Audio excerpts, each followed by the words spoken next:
Tem cidades que já são formatadas para o veículo e tem cidades que a gente pode aproveitar o veículo para incluir num roteiro e num aproveitamento de trecho. E é disso que nós vamos falar aqui hoje. Então a primeira coisa para alugar carro que a gente tem que ter em mente é fazer uma estratégia, né?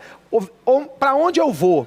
Dá para alugar um carro? Dá. Beleza, fiz um estudo, legal. O que eu posso fazer? Gente, a primeira coisa, antecedência na reserva. Por que antecedência na reserva? Porque a locadora de veículos, ela funciona, a regra tarifária dela acompanha as companhias aéreas e também os hotéis. Eles usam um sistema de tarifação que se chama BAR, Best Available Rate. Então, dentro daquele segmento do tipo de carro que você quer, eles colocam ali uma disponibilidade e vão dando desconto a partir do momento que aquela classe tarifária vai acabando. Então vamos supor, quem alugar um carro do modelo tal, um carro econômico, para o período de 15 a 20 de março de 2023, ela vai hoje conseguir uma tarifa muito melhor do que quem alugar esse carro daqui a um mês.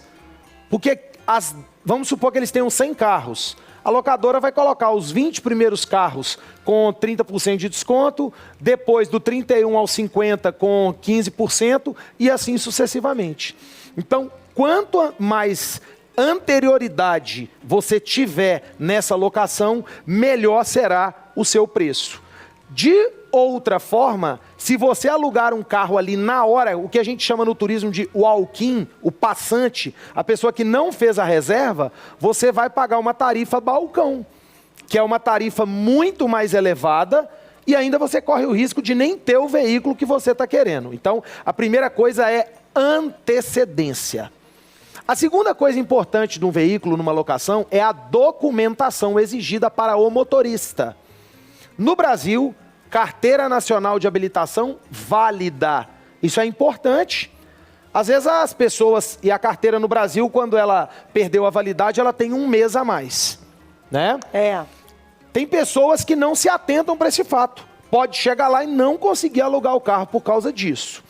Quando a gente fala de exterior, existem algumas regras em alguns países.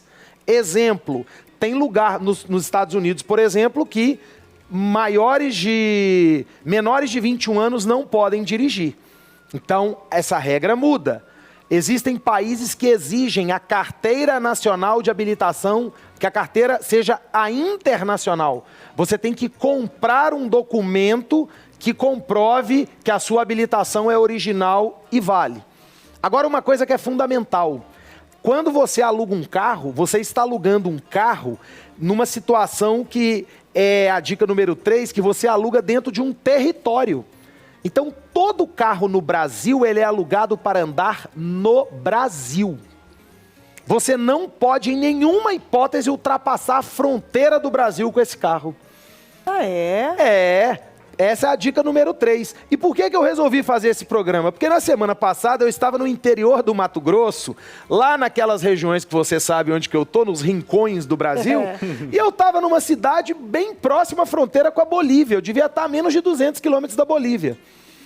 E num bate-papo lá com a turma do Sebrae, a menina falou, dessa vez não vai dar para você ir para a Bolívia. Eu falei, eu não tinha nem pensado nisso. Ela falou, mas de carro alugado você não ia poder ir não. Eu ia ter que te levar no meu carro.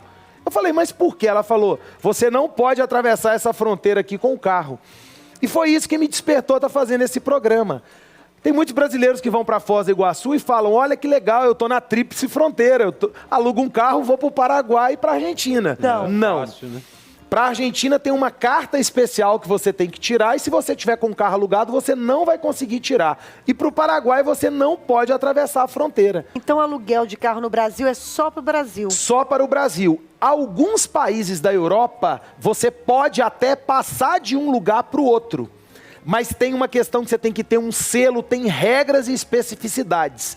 Por isso, muito cuidado ao alugar um carro. O aluguel do carro ele é dentro de um país, vamos dizer, via de regra. Entendi. É interessante, é uma dica muito importante. A dica número 4 é o período de locação. Quando você paga uma diária você está pagando ali, teoricamente, 24 horas de utilização.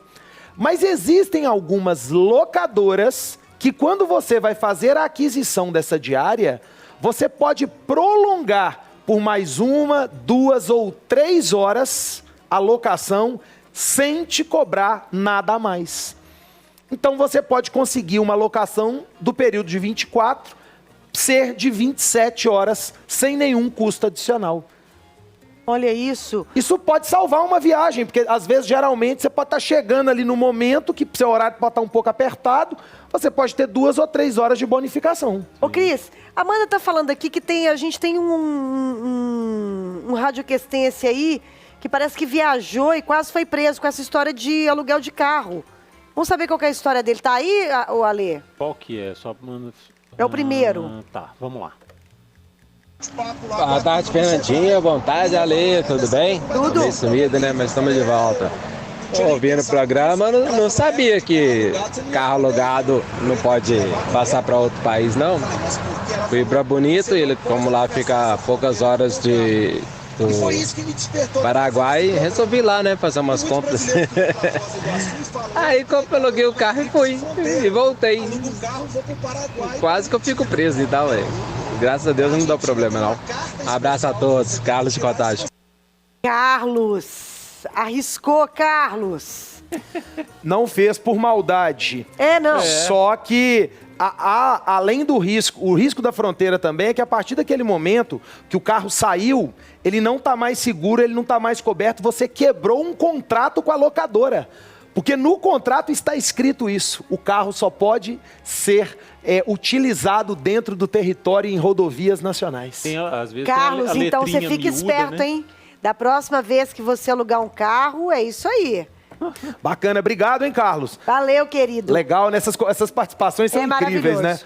Olha aqui, a dica número 5 para quem vai alugar um carro é tanque cheio. Você sempre retira o carro com o tanque cheio.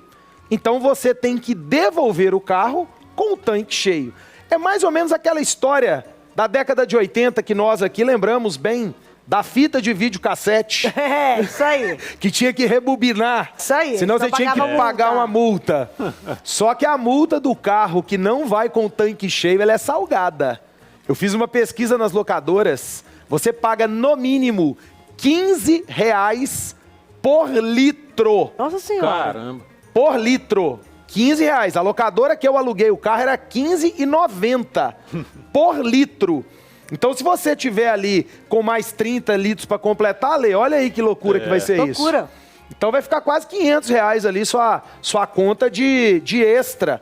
Aí você logo fala, mas por que é isso tudo? Porque a locadora vai ter que pegar um funcionário, esse cara vai ter que ir lá no posto, tem o risco de saída. Então, gente, pegou o carro com o tanque cheio, devolve com o tanque cheio, que é a melhor coisa que